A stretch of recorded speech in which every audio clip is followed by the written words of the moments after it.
Let's get this call going. Let's put these headphones on, see what we got going on here, man. Let's see what's happening. What up, what up, what up? It's your boy KINGPEN. Definitely got you locked in, man. Who I got on the phone with me right now? Yo, what up, man? It's your boy Kornbread, man, representing the H-Time, man.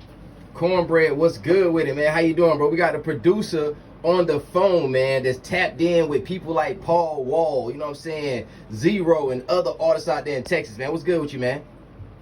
Man, just posted up, man. What's good with you, man? How you doing? Hey, man, we out here working, grinding, man, taking it to the max, man. Big shout out to Jason and Warlick Agency for putting it together for us, man. Getting you to call in and talk about some of your accomplishments that you got going on in the production world, man. So what's good with you, man?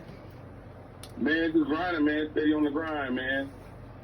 And when we talk about these production credits, man, can you list some of the people that you work with besides some of the ones that I've just mentioned the name?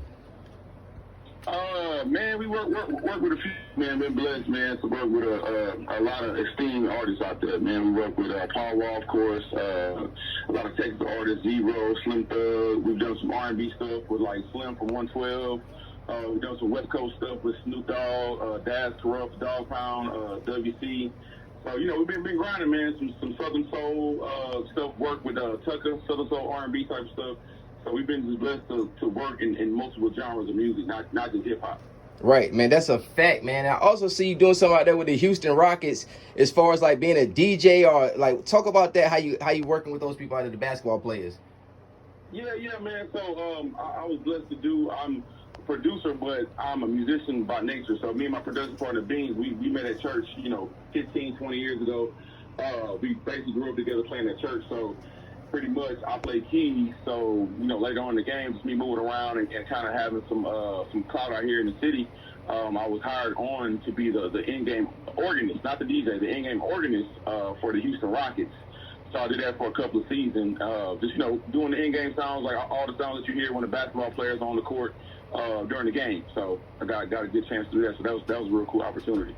Yeah, man, I always like, when I play video games sometimes, like back in my childhood, I always used like, the announcer always be lit, and then there's somebody playing a little organ, dun, dun, dun, dun, and then, the cheering of the sounds. It's basically like DJing in a club, but at an arena atmosphere. Is that kind of like what it is, pushing buttons and making sounds? That's exactly what it is, but like I said, I'm playing, keys. So a lot of the stadiums now, they kind of gravitated towards DJs where they're playing the automated sounds. But when I was doing it, it was live, though. You know what I'm saying? So, like, literally, and we had a DJ as well. Shout out to my homie DJ T. Gray, my homie DJ Pablo, and DJ Pablo's still working with the Rockets this season. So we would kind of go back and forth. It was almost like a video game. Like, all right, you take offense, and then they'll be like, all right, Bray, you take defense or whatever. So, it was a real cool opportunity to get out there and showcase my musician skills as well. You know what I'm saying? So, man, listen. I don't understand nothing but Beans and Kornbread had a fight. Beans knocked Kornbread out of sight. When I hear that, Beans and Kornbread, bro, like why did y'all two guys decide to take that name and put it together with such big accomplishments? Man, that's actually kind of where we got it from, pretty much. I'm originally from Los Angeles, California, and I spent a lot of time in St. Louis too. So I rep 3 cities. I rep LA, the West Coast. I rep St. Louis, and I rep H-Town. But when I moved to Houston, some of my family members, they would make a lot of cornbread. So I kind of got the name Kornbread from eating a lot of cornbread out here. You know what I'm saying? So when I went to school, I was like, hey man, when I do music, that's gonna be my production name. So when me and Beans met, it was already written. So me and Beans was in the studio one day, like, yo, hey, we the name for our production duo. So Beans kind of told me this story about how he had a little nickname Pork and Beans. So I was like, yo, I'm already using cornbread. I don't care what you use. So he had like a story where he was like, yo, they kind of call me Pork and Beans. So we shortened the Pork and Beans to Beans and Beans to Cornbread, and we got that from that Louis Jordan song. The song you sing is actually it's like an old jazz song by the artist name of Louis Jordan.